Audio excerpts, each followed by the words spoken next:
Hi, I'm Aida Rodriguez. I'm a stand-up comedian. We're talking about my Netflix special, and this is how it happened. I lived in Miami, Florida. I had gone back after I got divorced. So I got married, divorced, and had 2 children, all by the time I was like 24 years old.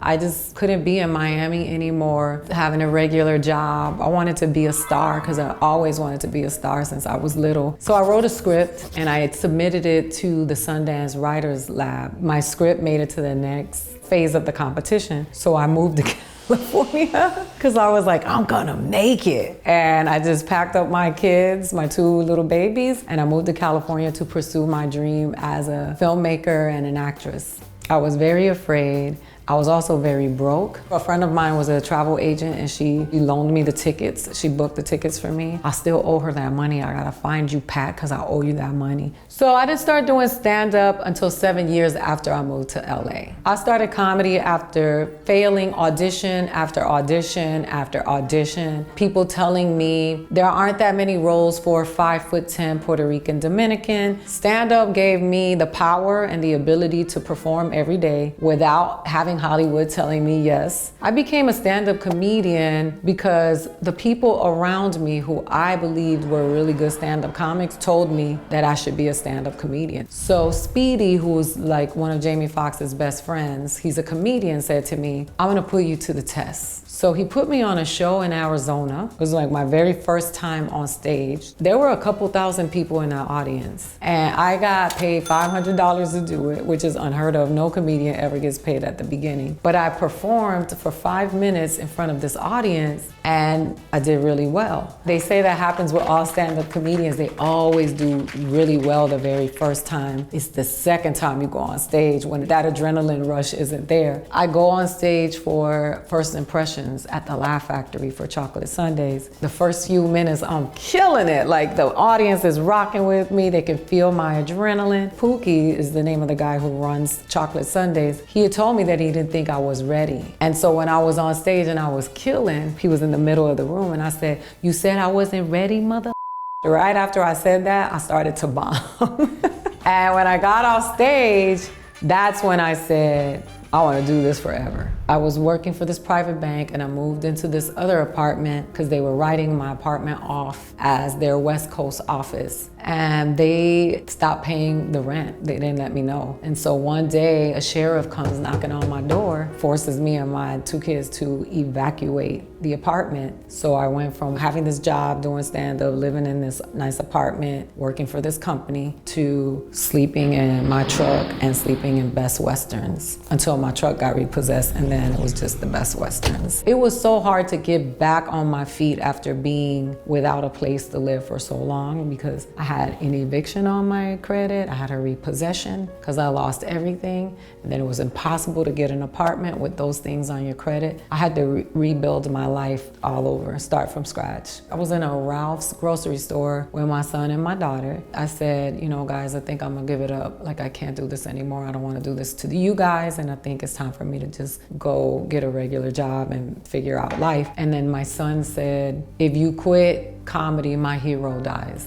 He said, you can't quit. And then my daughter was like, absolutely not. After all you made us go through, you better not quit. They would never let me quit. Ooh, Last Comic Standing came at a very tough time. My uncle and my grandmother kidnapped me when I was little from my mother because my mom was dating somebody who was like on the FBI's most wanted list. They did everything for me. They were like my other parents. My uncle was gay. He quit school the day I was born. And he dedicated his entire life to raising me and my brother. And was always there for me. So in 2013, August 10th, I got a call that my grandmother died. My grandmother had cancer. She had been battling with cancer. So when my grandmother died, my world just collided. And then on October 11th, I got a call that my uncle was beaten in a hate crime. They stumped him. He was in an alley and they just stumped him in the head. And I was doing comedy when all of this was going on. I was in Pachanga doing a stand-up comedy weekend when they called me to tell me that my uncle had just gotten stumped. And then on the 16th, the doctor said that my uncle was brain dead and that he was not gonna survive. So I lost both of them within 2 months. And I got a call for Last Comic Standing. I had to make a decision about how I was gonna be funny after losing two of the most important people in my life. It was probably the hardest thing I ever did. You know, they called me and I had to go on stage and I had to put on my face to go because I had to survive my kids. That was my livelihood. But it's really hard to be funny when you're in grief. I remember just saying to myself, me lo llevo conmigo, like I have them right here. I would go on stage and do the jokes, and then I would get off stage and cry, because it was so hard. The fact that I made it to the top 10 was a miracle, and I attribute it all to my grandmother and my uncle just pushing me from behind, because they worked so hard so that I could have a life.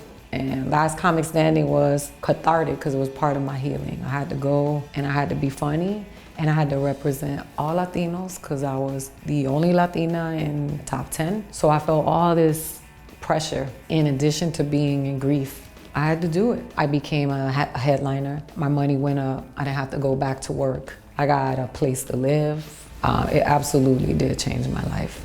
So I met Tiffany Haddish when I first started doing stand-up. And from the moment that I met her, we connected, we became friends, and we became very close. And she was one of the people who really taught me about stand-up. She's younger than me, she's been doing stand-up longer than me, and she was like my mentor. She taught me about valuing my time. I would call her and say, hey, they wanted me to do the show. They asked me, how much do I want? What do you think I should ask for? She always encouraged me to reach for the stars. Tell them you want $10,000, but don't go below $1,500. Don't be afraid to ask for what you think you're worth. Don't let them tell you what you're worth. But we always said that whoever made it first would always throw the rope back. So the funny thing is that Tiffany calls me like a year and a half ago and she goes, I'm thinking about producing some Netflix specials for some of the comedians that I really like. I just want you to start working on getting the material ready because when I call you, I'm gonna need you to be ready. She had just become a superstar. She's got all this stuff going on. I'm thinking she's not gonna be able to do anything like this for the next 5 years because she's so busy.